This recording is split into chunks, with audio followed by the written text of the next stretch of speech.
কোরআন শরীফের মধ্যে 114টা সূরা আছে। এই 114টা সূরার মধ্যে একটা সূরার নাম হচ্ছে সূরাতুন নিসা। নিসাউন শব্দের অর্থ হচ্ছে মহিলাগণ। মহিলা চিনেন তো আপনারা, স্ত্রী লোক, নারীদের নামে একটা সূরা আল্লাহ পাক নাজিল করেছেন আমাদের মা বোনদের নামে। এই মা বোনরা আমাদের, এরা কেউ আমাদের মা, আমাদের বোন, আমাদের স্ত্রী, আমাদের মেয়ে। এজন্য নারীদেরকে সম্মান করতে হবে, নারীদেরকে সম্মান করতে শিখুন। আমাদের সমাজে এক শ্রেণীর লোক নারীদেরকে সম্মান করে না, ইজ্জত করে না। দেখেন না কিছু লোক আছে, আপনার রাস্তা দিয়া একটা মেয়ে হেঁটে যায়, ওই যুবক ছেলে ইভটিজিং করে, এই ছেলে বলে রে একটা মাল যায়, রে মাল যায়, কয়নি আপনাদের এলাকায়?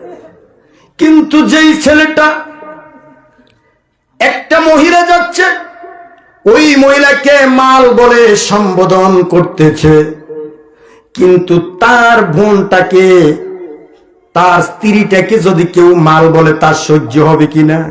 হবে বলেন? নিজের বোনটা, নিজের স্ত্রীকে কেউ যদি মাল বলে, এটা তো তার সহ্য হবে না। কেন?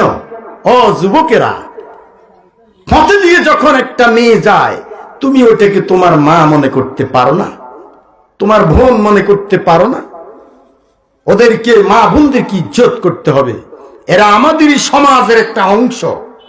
এই মহিলাদের নামে আল্লাহ পাক কোরআন শরীফের মধ্যে সূরাতুন নিসা নাজিল করেছেন।